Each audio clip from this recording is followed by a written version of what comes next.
bersyukur kepada Allah dengan mengucapkan Alhamdulillahi Rabbil Alamin. Berselawat kepada Rasulullah dengan mengucapkan Allahumma salli ala Sayyidina Muhammad wa ala ali Sayyidina Muhammad. Allahumma salli wa sallim wa barik alaih. Yang sama-sama kita hormati Bapak Ketua beserta seluruh pengurus Masjid Al-Qalam, hadirin hadirat, muslimin muslimat, alim ulama, sedik pandai, tokoh masyarakat. InsyaAllah kita semua dimuliakan Allah Subhanahu wa ta'ala. Amin ya rabbal alamin. Judul kita subuh ini sebagaimana tertulis, untuk apa kita hidup. Itulah agaknya yang dibicarakan ibu-ibu di atas sampai ribut betul. Untuk apa kita ini hidup? Pertanyaan ini tidak bisa dijawab oleh akal manusia. Makanya Sokrates, seorang filosof dulu Yunani, berkata, untuk menjawab mengapa kita hidup, perlu hidup 500 tahun lamanya. Tak cukup umur. Berpikir untuk apa kita hidup, sampai akhirnya karena tidak sanggup akal itu menjawab, maka diutuslah Nabi Muhammad sallallahu alaihi wasallam. Mata saya hanya bisa melihat apa yang ada dalam masjid ini saja. Saya tak tahu berapa banyak jamaah di luar. Maka karena mata ini terbatas, saya ini manusia yang lemah. Telinga juga hanya bisa mendengar apa yang dibicarakan sekeliling dan atas saja. Apa yang dibicarakan orang di luar sana saya tak tahu.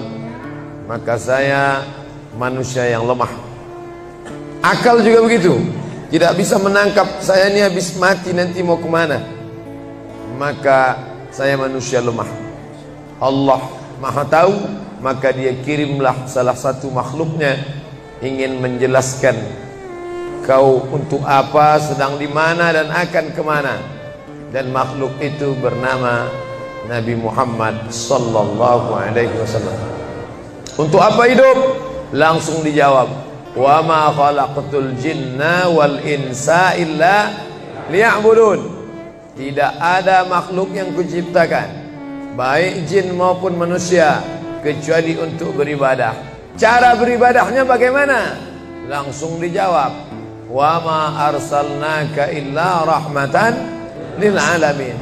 Bagaimana cara perbuatannya? Langsung dijawab, laqad kana lakum fi rasulillahi uswatun hasanah. Maka Al-Quran itu menjawab pertanyaan-pertanyaan. Yas'alunaka 'anil mahid, mereka bertanya kepadamu tentang perempuan haid. Qul huwa adza, katakan itu kotor, tidak baik. Yas'alunaka 'anil yatama, mereka bertanya kepadamu tentang anak yatim. Yas'alunaka 'anil khamri wal maisir, mereka bertanya kepadamu tentang khamar dan judi. Yas'alunaka madza yunfiqun, mereka bertanya kepadamu apa yang mesti mereka sedekahkan. Yas'alunaka 'anil ruh, mereka bertanya kepadamu tentang ruh. Qulir ruhu min amri rabbi, katakan ruh urusan Allah Subhanahu wa ta'ala. Wa ma utitum minal ilmi illa qalila, tidaklah kamu diberi pengetahuan tentang itu melainkan hanya sedikit saja. Jadi Al-Quran menjawab berbagai pertanyaan yang tak dapat dijawab oleh survei, tak dapat dijawab oleh lembaga penelitian riset. Dia menjawab apa yang tak bisa dijawab akal manusia. Pepatah Melayu berkata, kalau galah panjang sejengkal, jangan laut hendak diduga. Galah artinya bambu. Orang kalau naik rakit, bambu mesti ditanamkan ke dalam sungai. Kalau panjangnya cuma sejengkal, jangan laut hendak diduga. Itulah orang yang terlalu memaksakan akalnya, akhirnya ngomong sendiri dan senyum sendiri. Akhir puncak daripada akal adalah ngomong sendiri, senyum sendiri. Angkot lewat pun dia senyum. Na'udzubillah. Oleh sebab itu kita yang sangat rendah, hina ini mengaku lemah. Aku berserah kepada Engkau ya Allah. berserah itu bahasa Arabnya istislam. Makanya kita ini tadi mengaku di hadapan Allah hanifan musliman, aku condong kepada kebenaran, musliman, dan aku hanya berserah diri kepada Engkau ya Allah ya Rabbal Alamin. Makanya apa kata Allah kita ikut. Padahal ini akhir pekan, weekend, maunya santai, tapi kita ikut apa kata Allah Subhanahu wa taala. Bangun subuh ikut. Padahal ini mestinya santai di rumah, tidur-tiduran, membalaskan sakit hati hari Senin, hari Selasa, hari Rabu, hari Kamis, hari Jumat. Ini hari Sabtu, tapi justru hari Sabtu bersusah payah, berdingin-dingin di luar. Bahkan kabarnya jam 3 sudah ada yang datang ke masjid ini. Bahkan ada yang mabit di samping danau. Bayangkan itu, orang mabit di Musdalifah, yang mabit di samping danau. Oleh sebab itu maka ini apa yang membuat makhluk ini bisa begini? Itu semua adalah orang-orang yang mengerti untuk apa kita hidup. Karena hidup adalah untuk beribadah. Bangun tadi dari tidur langsung beribadah. Buka mata, ibadah pertama adalah zikir. Alhamdulillahillazi ahyana ba'dama amatana wa ilaihin nusyur. Masuk kamar mandi, tempat najis, kotor, bau, kotoran, tempat setan, tapi tetap menjadi ibadah. Dalam WC-nya pun ibadah. Dia masuk lagi ke kiri, dia katakan Allahumma inni a'udzubika minal khubusi wal khaba'is. Keluar dari kamar mandi itu ibadah juga. Dia langkah kaki kanan, dia katakan ghufranaka, ghufranaka, maafkan aku ya Allah. Mengapa dia minta maaf keluar dari WC? Karena selama di WC dia tidak menyebut Allah. Lidah yang diciptakan untuk beribadah, selama di dalam tidak beribadah, maka ibadah di dalam WC hanya hatinya saja berzikir. Tak boleh menyambut seruan azan. Terdengar suara azan masuk ke WC, Allahu Akbar, Allahu Akbar, Allahu Akbar. Oh, tak boleh. Tak boleh mengucapkan salam. Assalamualaikum, Nabi diam. Assalamualaikum, Nabi diam. 3 kali diucap, Nabi diam. Selesai keluar dari toilet, WC, barulah Nabi menjawab Waalaikumsalam warahmatullah. Karena tidak boleh menyebut nama Allah, maka minta ampun keluar dari WC. Karena lidah yang semestinya dipakai untuk menyebutmu ya Allah, berzikir mengingatmu ya Allah, tadi tak kupakai selama beberapa menit di dalam. Maka dia katakan ghufranaka. Lalu kemudian melihat wajah di cermin, mana tahu ada kotoran di mata. Jangan sampai kita berjumpa sama orang di masjid, orang senyum, kita senyum, yang disenyumkan orang kita. Maka lihat dulu baik-baik. Maka ketika melihat wajah, dia pun menjadi ibadah. Allahumma kama hassanta khalqi fahassin khuluqi. Sebagaimana kalau kau sudah perbaiki bentuk ciptaanku ini menjadi sempurna, maka perbaikilah akhlakku ya Allah. Lalu setelah itu berangkat dari rumah menuju masjid, beribadah juga. Bismillahi tawakkaltu ala Allah, la haula wala quwata illa billah. Setiap langkah kaki ke Masjid Al-Qalam ini bernilai 1 langkah menghapus dosa. Langkah kedua mengangkat derajat. Langkah ketiga menghapus dosa. Langkah keempat mengangkat derajat. Tidak tanggung-tanggung, derajatnya diangkat Allah. Siapa yang duluan datang langsung dapat di depan. Tapi ada orang terlambat tetap tinggi juga derajatnya. Mana dia? Ini yang di atas. Siapa bilang perempuan direndahkan, dihinakan? Perempuan dimuliakan. Mana contoh perempuan dimuliakan? Kalau mau tahu, datanglah ke Masjid Al-Qalam. Perempuan dimuliakan. Bapak Ibu yang dimuliakan Allah, masuk ke dalam masjid, langkah kaki kanan, Allahumma inni as'aluka min fadlik. Itu doa nanti keluar. Tapi ketika akan masuk, apa doanya? Allahumma ya Allah, iftahli, bukakan untukku abwaaba rahmatik, pintu rahmatmu, bernilai ibadah. Duduk berzikir, jangan ngobrol, jangan cerita. Foto Pak Ustaz? Sikit-sikit boleh. Lalu kemudian selama itu tertulis tadi di atas, Itulah hebatnya masuk ke Masjid Al-Qalam, tidak hanya mendengar ceramah dapat pengajian. Ketika saya masuk tadi, dengar suara azan, ada tulisan hadis riwayat Al-Bukhari.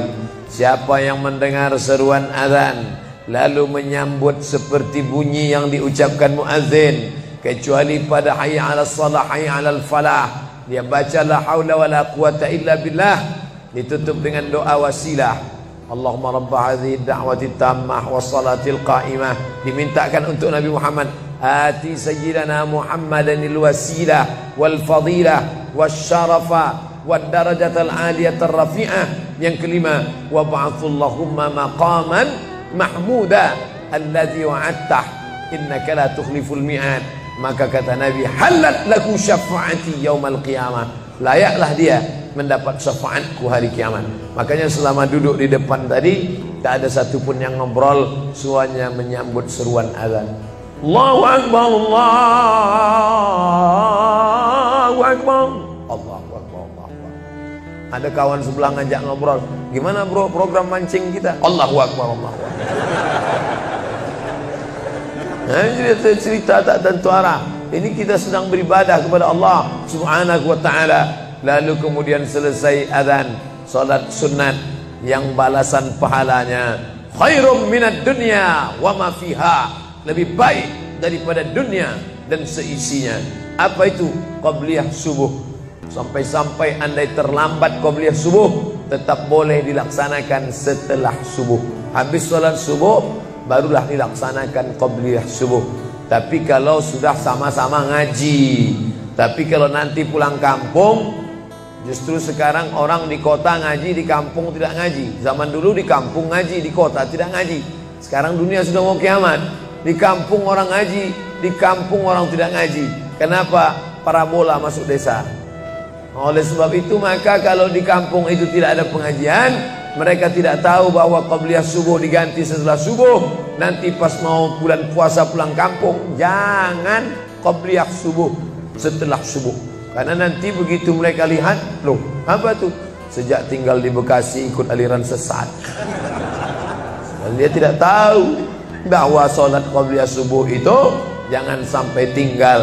Andai tertinggal, tetap dilaksanakan setelah sholat subuh. Ayatnya diatur. Ayat pertama, qul ya ayyuhal kafirun. Ayat yang kedua, qul huwallahu ahad, Allahu samad, lam yalid wa lam yulad wa lam yakul lahu kufuwan ahad. Andai masuk ke dalam masjid, kebetulan jamnya langsung nampak kelihatan, iqamat tinggal 2 menit lagi, iqamat 2 menit, tak mungkin sholat 4 rakaat. Pilihannya tahiyatul masjid atau qabliyah, qabliyah atau tahiyatul masjid.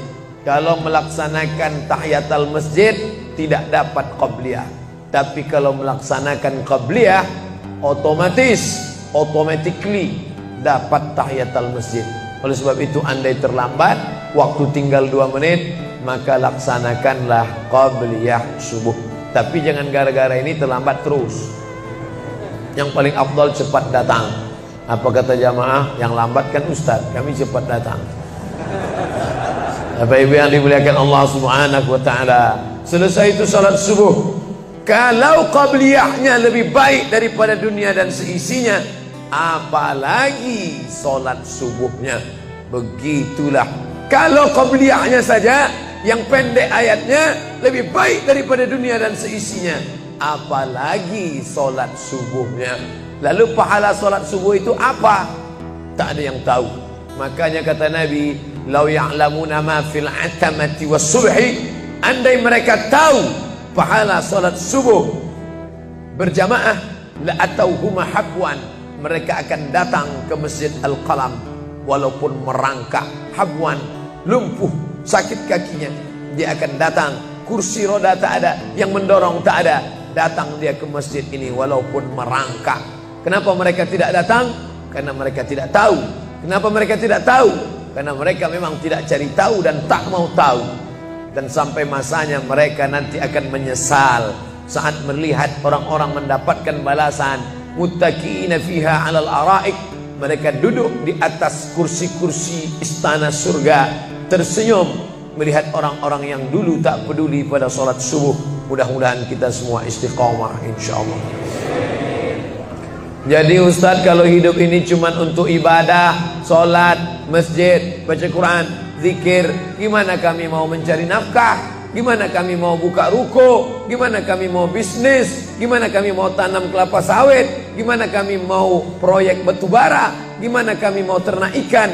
Ini mesti dipahami bahwa ibadah itu dibagi dua. Satu namanya ibadah mahdah, pure, original, murni, tidak bercampur dengan apa-apa. Yang satu lagi tidak ibadah tapi bernilai. Nah, ini mesti dipahami. Bapak yang masuk kantor dari jam 8 pagi sampai jam 4 sore itu ibadah. Karena kalau itu tidak ibadah, habislah waktu kita. Makanya yang bekerja niatkan ibadah. Sehingga kalau istrinya nanya, "Mas kok lama pulang?" Ibadah nih, Mas. Tapi jangan gara-gara ini di kantor itu ibadah, lalu ketika azan di masjid kantor berkumandang, hayya 'alas shalah, dia terus ngetik, "Mas, ayo ke masjid." Enggak, ini pun juga ibadah. Kau ibadah aja ke sana, aku ibadah di sini. Itu juga enggak benar. Karena ibadah itu dibagi dua. Satu yang murni, pure, tidak bercampur dengan apapun, namanya ibadah mahdah. Salat, baca Quran, zikir, iktikaf. Tapi ada satu lagi tidak ibadah, tapi kalau diniatkan dia bernilai ibadah. Termasuk ibu-ibu yang hamil 9 bulan 10 hari itu ibadah. Kalaulah 9 bulan 10 hari itu tidak ibadah, betapa tidak adilnya Allah. Masa kita yang duduk-duduk di masjid dapat pahala ibadah, dia yang muntahnya, yang ngidapnya tak dapat ibadah. Tadi malam begitu sampai di airport langsung SMS masuk, "Ustadz, keluar dari pintu berapa? Ini ada perempuan ngidam mau ketemu." Saya keluar dari pintu 4, kami sudah standby di pintu 4. Lantai berapa? Lantai paling atas. Oke, sampai di sana lihat perempuan tidak pakai jilbab, pakai celana jeans. Saya udah mau marah, ini kenapa? "Mohon maaf Pak Ustadz, non muslim." Astagfirullah. Rupanya non muslim hamil ngidam mau jumpa Ustadz Somad. Mudah-mudahan anaknya jadi anak soleh. Biasa. Allahu Akbar. Bernilai ibadah. Lalu yang dapat pahala dari itu siapa? Dari mana ibu-ibu hamil muda itu tahu saya? Kenal saya di mana? Padahal dia dari Jawa, saya dari Sumatera. Ternyata ada orang beribadah yang tidak kita sangka ibadah. Tidak ada rukun, tidak ada syarat, tidak ada wajib, tidak ada sunat, tidak ada makruh, tidak ada mubah. Apa ibadahnya? Ya ini, merekam ceramah ini. Merekam ceramah ini ibadah. Memoto itu ibadah. Bayangkan resiko tukang foto. Saya sampai sekarang tukang foto itu resikonya nanti setelah tua matanya gini.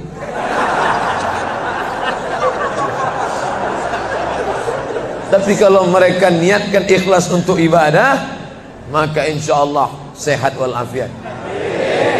Ini sampai sekarang yang banyak moto-moto ustaz itu mana ada matanya tetap aja sehat. Kenapa? Karena diniatkannya untuk ibadah. Hidup ini kalau berniat ibadah tidak ada capeknya, tidak ada lelahnya. Kenapa? Karena mengharapkan balasan dari Allah. Ilahi anta maksudi wa ridhaka matlubi. Yang kumaksud hanya engkau ya Allah, dan ridhamu lah yang kucari. Suatu ketika saya sampai di sebuah kabupaten kota, saya tanya ke Pak Bupati, "Pak, ya, kenapa Bapak buat pengajian untuk PNS hari Kamis pagi? Pagi Kamis buat pengajian tabligh akbar. Apa manfaatnya menurut Bapak sebagai pimpinan daerah?" Ternyata Ustadz Somad, kami sudah coba formula macam-macam untuk PNS ini. Pertama kami undang motivator dari Jakarta. Akhirnya di gedung hotel dengan biaya mahal. Lalu kemudian dengan infokus, suara menggelegar. Semangat, semangat, semangat. Keluar dari situ lesu. Motivatornya pulang, pegawai letoy. Akhirnya kami buat undang tentara dengan bapak polisi, baris berbaris, siap, siap. Pak polisi pulang, gak siap lagi. Ternyata yang disentuh paling mantap bukan fisiknya, bukan matanya, bukan pakai infocus, bukan pakai suara menggelegar, tapi yang disentuh adalah hati. Dan satu yang bisa menyentuh hati itu adalah agama. Itulah makanya ibu bapak coba nanti kalau mau buat praktek, buat satu kotak, buat satu lagi kotak, ada 2 kotak. Kotak ini buat voucher, namanya sumbangan. Kotak ini buat juga voucher, tulisannya sodakoh. Lihat mana yang paling banyak diambil umat Islam, sumbangan apa sodakoh? Sodakoh, padahal nilainya sama. Sumbangan 100.000, sodakoh 100.000. Bapak ibu silakan ambil untuk anak yatim fakir miskin kita. Pasti voucher yang paling banyak diambil adalah sodakoh. Kenapa? Karena mereka menganggap sumbangan tak ada pahalanya, karena bukan bahasa Arab. Apa dia? Sumbangan. Enggak ada dalam Quran. Ya ayyuhalladzina amanu, sumbangan. Yang ada adalah sedekah. Innamas sadaqatu lil fuqara wal masakin wal 'amilina 'alaiha wal mu'allafati qulubuhum wa fir riqab wal gharimin wa fi sabilillah wa ibnis sabil. Itulah mengapa yang disentuh itu bukan nalar otaknya, tapi yang disentuh itu adalah hatinya. Ala fil jasadi mudghah. Ketahuilah dalam jasad itu ada segumpal. Idza salahat salahal jasadu kulluh. Kalau yang segumpal itu baik, maka yang lain ikut menjadi baik. Wa idza fasadat fasadal jasadu kulluh. Kalau yang segumpal itu rusak, jahat, kotor, hitam, gelap, maka yang lain ikut menjadi rusak. Ala wahyal qalb, hati. Jagalah hati. Itu yang selalu dipesankan Ustadz kita Agib. Jagalah hati, jangan kau terserah. Bapak ibu yang dimuliakan Allah, salah satu yang merusak manusia sekuler, membagi 2. Di masjid ibadah, di kantor tidak ibadah. Fatal. Di masjid dianggap ibadah. Jangan heran kalau ada orang di masjid khusyuk, takut nengok ke atas, melihat hanya tempat sujud saja. Allahu Akbar, tidak mau lihat ke atas. Kenapa? Dia khusyuk. Tapi di kantor dia lebih setan daripada setan. Kenapa? Berasal dari pemahaman yang salah, karena dia sudah bagi 2. Di masjid ibadah, di kantor tidak ibadah. Bahkan yang lebih fatal, yang kotor-kotor di kantor bisa dibersihkan di masjid. Kotor. Akhirnya untuk membersihkannya pergi dia ke masjid. Laundry yang paling besar Masjidil Haram. Sampai di sana nangis di pintu Ka'bah. Ya Allah, dah selesai bersih. Enak aja. Bukan begitu ajaran Islam. Labbaik Allahumma labbaik, labbaik Allahumma labbaik. Apa kata malaikat? La labbaik wala sa'daik. Kau tidak dapat panggilan, kau tak dapat kebahagiaan, kau tak dapat haji mabrur, kau tak dapat surga. Zaduka haram, karena kau berangkat dengan uang haram. Oleh sebab itu pemahaman Islam mesti utuh. Semua adalah ibadah. Kalaulah gerak tidak ibadah, betapa menyakitkannya bapak-bapak polisi di jalan raya kena panas terik, padahal dia tidak ada penutup kepala di atas, berkeringat berpeluh. Mereka tetap merasakan itu sebagai ibadah. Tentara yang membela negara, angkatan laut di perbatasan sana, datang kapal-kapal perompak dari Thailand ingin mengambil ikan kita, tenggelamkan. Itu kalau tidak nilai ibadah, dia takut. Jangan-jangan sebelum kita tenggelamkan, kita duluan ditembaknya tenggelam. Maka itu mesti ada nilai ibadah di dalamnya. Itulah yang membangkitkan semangat jihad. Jamaah bertanya, Ustadz kemarin dari Jambi, terus kemudian terbang ke Miri, besok baru pulang ke Pekanbaru. Apa Ustadz? Saya lihat Ustadz dari tadi mengantuk saja. Iyalah, sampai tadi malam ke hotel jam 12, baru tidur jam 1 karena ada yang mau ditulis. Jam 3.30 sudah bangun ceramah. Tapi begitu berjumpa dengan jamaah orang ramai, bangkit semangat. Habis ceramah ini tanya jawab, semangat lagi. Habis itu baru lesu. Dan tidurnya itu pun ibadah. Bayangkan, tidurnya itu ibadah. Itulah mengapa banyak orang pengajian sambil oh, ustadz menyindir ya? Tidak. Saya termasuk ustadz yang tidak pandai menyindir. Saya termasuk ustadz kalau dipesan request untuk menyindir, saya tidak pandai. Kenapa? Karena saya pernah menyindir orang. Ustadz, tolong ustadz sindirkan.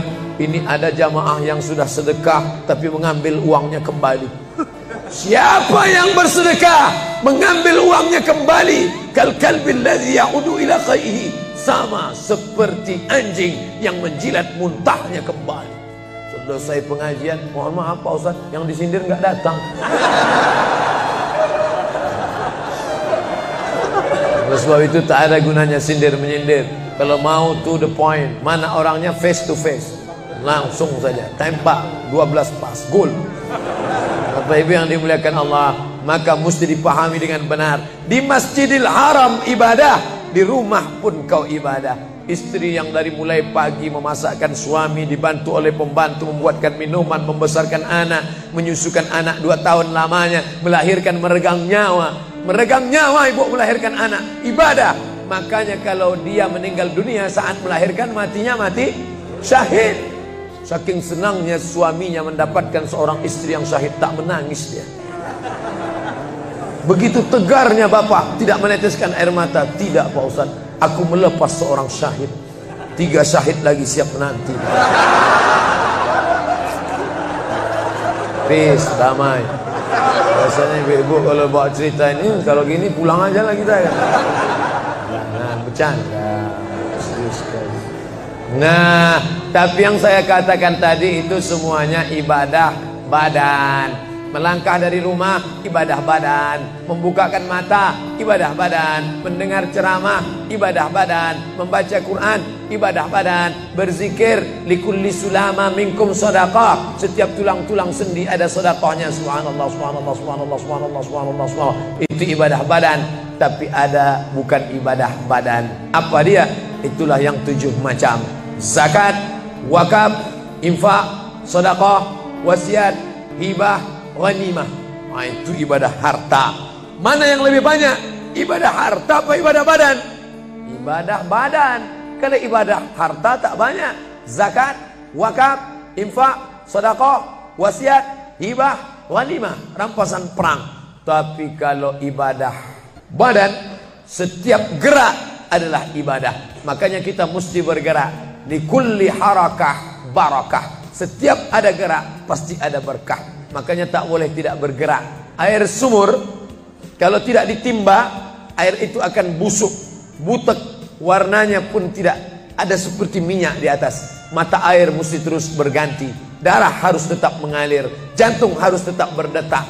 Makanya jangan pernah kosong dari aktivitas. Fa iza farata fansab. Selesai dari satu ibadah, pindah ibadah lain. Selesai ibadah tegak, pindah ibadah ruku. Habis ibadah ruku, pindah ibadah tegak. Habis ibadah tegak, pindah ibadah sujud. Habis ibadah sujud, pindah antara 2 sujud. Selesai sudah salat, lalu kemudian puasa. Selesai puasa, lalu kemudian berzakat. Selesai zakat, lalu kemudian mengitari Ka'bah. Subhanallah walhamdulillah wa la ilaha illallah wallahu akbar. Selesai itu melontar jumrah. Selesai itu menggunting rambut. Selesai itu berzikir. Tidak pernah kosong. Sampai kapan? Sampai malaikat maut mencabut nyawa dan ucapan terakhir yang keluar dari mulut adalah la ilaha illallah. Itulah jawaban tentang pertanyaan untuk apa kita hidup di dunia. Nanti kalau ada anak, ibu, bapak, tetangga, kawan, sahabat, andai tolan bertanya, untuk apa kita ini hidup? Tak usah jawab, putarkan aja videonya. Itulah enaknya zaman sekarang. Kalau dulu mesti diingat. Saya dulu pulang sholat Jumat, mak saya manggil, sini ya mak, ceritakan apa isi khutbah khotib tadi di masjid. Gini. Itulah awal saya ceramah. Jadi saya paham mengapa saya menjadi ceramah sekarang. Dan saya tidak pernah merasa menceramahi bapak ibu. Saya tidak pernah merasa mengguru-gurui. Saya hanya seperti seorang anak sedang bercerita pada ibunya saja. Tadi mak, kata khotib itu begini. Anak sekarang enggak. Apa kata khotib tadi? Ini MP3-nya. Bapak Ibu yang dimuliakan Allah Subhanahu wa taala, ibu yang mendidik anak-anak ibu, ibadahnya luar biasa. Itulah mengapa ibu lebih tinggi derajatnya daripada laki-laki. Ilzam rijlaiha, kau urus tapak kakinya, fatammal jannah, kau dapati surga di sana. Di bawah tapak kakinya surga, al jannatu surga, tahta di bawah aqdam kaki al ummahat, ibu-ibu. Kenapa begitu? Karena ibadah dia yang luar biasa, tidak bisa dilakukan oleh laki-laki. Salat kita bisa, puasa kita bisa, tawaf kita bisa, sa'i kita bisa, melontar jumrah kita bisa, tahallul kita bisa. Tapi ada yang kita tak bisa. Apa dia? Mengandung kita tak bisa. Siapa yang mau coba mengandung, keluar dari sini, ambil bola voli, ikat di perut. Melahirkan kita tak bisa. Siapa ingin coba melahirkan, keluar dari sini, telanlah jeruk bulat-bulat. Habis itu keluarkan bulat-bulat. Menyusukan kita tak bisa, dan itu ibadah. Tapi bukan ibadah mahdhah. Dia tidak selevel dengan salat, zakat, puasa, haji. Tapi ibadah ini berkualitas. Ibadah badan sudah, ibadah harta sudah. Ada ibadah yang terakhir, yang ketiga. Kalau ibadah badan berkeringat, lelah, capek. Ibadah harta, duit habis. Tapi ada ibadah satu lagi, tak nampak di mata. Apa dia? Ibadah hati. Itulah dia ikhlas. Orang yang ikhlas tak tampak. Ikhlas, ridha, qanaah, tawakal, zikir, muhasabah, muraqabah, tazkiyatun nafs, mensucikan hati dari penyakit hati, riya, sum'ah, takbur, sombong, hasad, busuk hati. Itu ibadah. Kenapa begitu? Disitulah letak adilnya Allah. Man bana masjidan, siapa yang bangun masjid, banallah mislahu baitan fil jannah, dibangunkan Allah untuknya satu istana di dalam surga. Bapak Ibu yang ikut membangun masjid ini, mudah-mudahan diberikan Allah Ta'ala balasan melimpah ruah. Kami nggak bisa Pak Ustaz, jangankan bangun masjid, buat rumah kami aja kami nggak bisa. Allah Maha Adil. Kalau kau tidak bisa dengan ibadah harta, maka engkau dengan ibadah tangan. Apa dia? Ikut gotong royong masjid. Nampak ada pembangunan masjid, ikut ngecornya, pasangnya. Tapi dengan syarat menyelesaikan masalah. Jangan buat masalah. Man shalla isnatai asyrata rakaat, siapa yang salat 12 rakaat fil yaumi wal lailah, sehari semalam, bunyalahu bihinna baitun fil jannah, dibangunkan untuknya satu istana di dalam surga. Sama macam orang yang bangun masjid, salat 12 rakaat. Kamu bisa bangun masjid? Bisa. Bagus. Kamu? Saya nggak bisa. Amal saya apa? Tenang, ada amal. Allah Maha Adil. Salat 12 rakaat. 2 rakaat sebelum subuh, 4 rakaat sebelum zuhur, 2 rakaat setelah zuhur, 2 rakaat setelah maghrib, 2 rakaat setelah isya. 12 rakaat. Saya nggak bisa Pak Ustaz, sedang terbaring di rumah sakit, kaki sakit, kepala sakit, hati sakit, jantung sakit. Stop, jangan lanjutkan. Aku tak sampai hati mendengar penderitaan. Jadi amal saya apa Pak Ustaz? Ada satu amalmu. Apa dia? Ridha, menerima takdir Allah Subhanahu wa ta'ala. Sakit Pak? Tidak. Kenapa? Sakitku hilangkan hatiku ridha. Man lam yasbir bibalai, siapa yang tak sabar dengan bala ujianku, walam yarda bi qada'i, yang tak ridha dengan takdirku, falyatlub rabban siwaya, carilah Tuhan selain aku. Kau sabar, kau ridha menerima itu. Apa balasannya? Lebih hebat daripada balasan orang yang bangun masjid, lebih besar daripada balasan 12 rakaat salat. Innama yuwaffas sabiruna ajrahum bighairi hisab. Orang yang sabar itu balasannya bighairi hisab, tak dapat dihitung, tak dapat dikira, unlimited. Begitulah Allah Maha Adil. Untuk apa kita hidup? Hidup untuk beribadah. Ibadah apa yang kita lakukan? Ibadah badan, ibadah harta, ibadah hati. Yang sudah melaksanakan tiga-tiganya, alhamdulillah. Yang baru melaksanakan satu, tambah. Yang satu pun belum, innalillah. Masjid ini besar. Kadang kita bangga masjid besar, rupanya APBN, anggaran pendapatan belanja negara. Bangga kita masjid megah, rupanya APBD, anggaran pendapatan belanja daerah. patutlah masjidnya di tengah hutan, karena di situ tanah yang murah. Akhirnya pemukiman masyarakat jauh, masjid di tengah jalan, masjid di tengah perjalanan luar kota, jauh dari pemukiman masyarakat. Masuk kita ke dalam, tai kambing yang ada di dalam. Tapi masjid ini megah, mewah, 2 lantai, lengkap dengan kubah yang besar. Ini swadaya masyarakat. Saya tahu ini dari mana? Jamaahnya cerita. Kalau tidak, mana saya tahu. Ini masjid ini asli swadaya Pak Ustaz. Lama membangunnya Pak? Enggak lama, sebentar saja. Sebentar saja, sekejap langsung terkumpul 7,6 miliar uang. 7,6 M. Itu kalau dibelikan cendol berenang gitu. Bayangkan itu. Bisa terkumpul masyarakat. Padahal ibadah yang paling berat, ibadah harta ini. Banyak orang kalau diajak iktikaf, banyak. Ayo kita iktikaf, ramai. Ayo kita zikir ke Az-Zikra, ramai. Jangan lupa besok zikir ke Az-Zikra, hari Ahad pertama, sekaligus acara live Damai Indonesiaku TV One bersama Ustadz Abdul Somad LCM. Tapi ada ibadah yang berat. Apa dia? Ibadah harta. Banyak orang ketika diajak muhasabah zikir malam, ya Allah, banyak dosa kami ya Allah, tapi dia susah menangis, meneteskan air mata. Tapi begitu lewat kota infak, memang menangis. Tak sampai hati melihat Bung Karno keluar dari dompet. Lewat kotak sodako infak, lama membuka dompet mencari patimuran. Nauzubillah. Mudah-mudahan kita tak termasuk golongan yang bakhil ini. Kenapa? Karena setan selalu asyaitan, setan ya'idukumul faqra, membisikkan kepakiran. Jangan beri, jangan beri, jangan beri, nanti kau susah, nanti anak kau tak makan, nanti kau dikeluarkan kerja kau makan apa, nanti kau mau beli rumah, nanti kau mau beli tanah, nanti kau mau beli mobil, nanti kau mau beli cincin, nanti kau mau beli kamera, nanti kau mau ganti HP, uangmu tak ada. Setan selalu berbisik-bisik. Lawan setan itu. Qul a'udzu birabbinas, malikin nas, ilahin nas, min syarril waswasil khannas, alladzi yuwaswisu fi sudurin nas, minal jinnati wan nas. Hanya saja kalau yang berbisik itu setan, kita baca ayat kursi, insya Allah dia kabur. Ini yang berbisik ini kawan kita. Kita bacakan ayat kursi, hafal pula dia dari kita lagi. Tapi tak apa-apa, tetap aja bacakan. Allahu la ilaha illa huwal hayyul qayyum, la ta'khudhuhu sinatun wa la naum. Hembuskan ke wajahnya.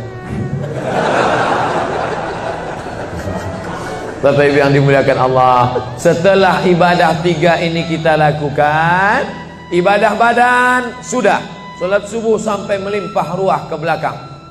Saya dengar suara hati tadi, lapor, tenda sudah penuh, sudah melimpah ke jalan.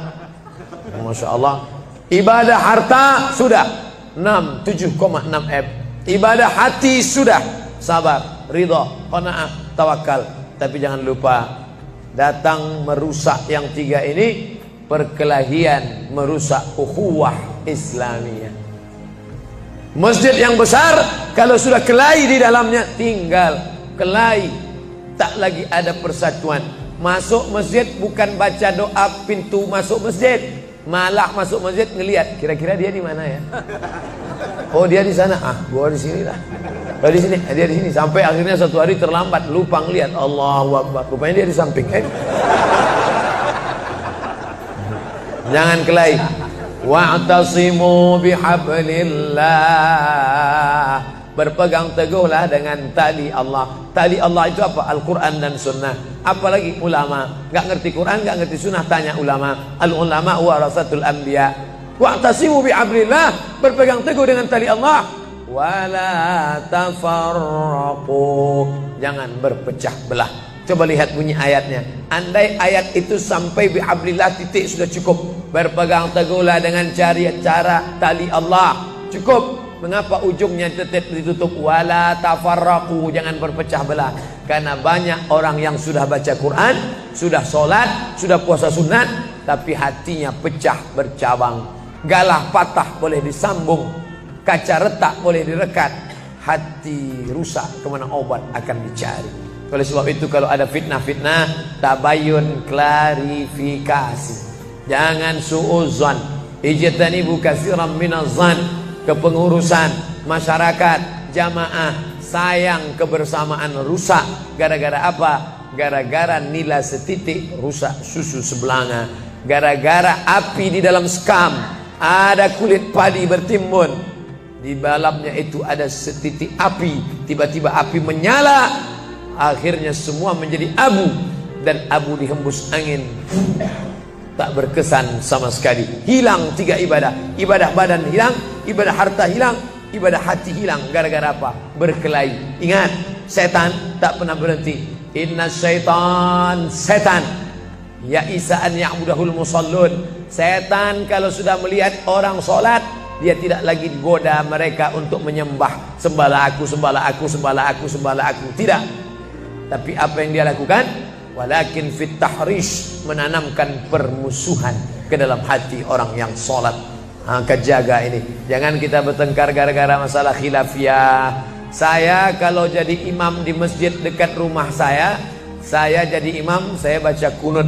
Dan imam-imam dekat rumah saya itu saya pesan harus baca kunut, karena saya berpegang mazhab Syafi'i. Tapi ketika sholat di Masjid Al-Qalam, saya tidak tahu jamaah di sini pakai kunut apa tidak. Saya tidak ingin merusak kebiasaan mereka. Mana tahu mereka ikut mazhab Hambali, mana tahu mereka Muhammadiyah, saya tidak tahu. Maka ketika diminta jadi imam, Ustaz jadi imam, batuk. Saya tak mau merusak, biarlah imam tetap saja. Rupanya imam di Masjid Al-Qalam tidak baca kunut, ya saya tetap ikut sholat. Apakah perlu saya ulang sholat saya? Tidak. Sholat saya sah, karena apapun ormasmu, apapun mazhabmu, mau NU, mau Muhammadiyah, mau Perti, mau Persis, mau Al-Irsyad, mau Jamaah Tabligh, mau FPI, mau mazhab Hanafi, mazhab Maliki, mazhab Syafi'i, mazhab Hambali, semuanya sepakat sholat subuh itu wajib.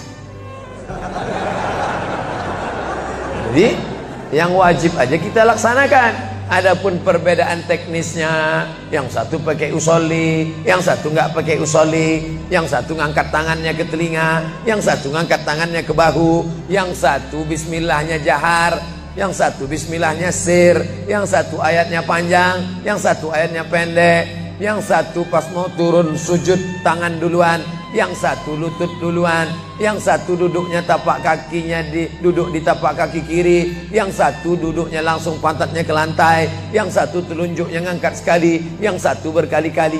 Itu masalah teknis simple sederhana. Ada masalah yang lebih besar.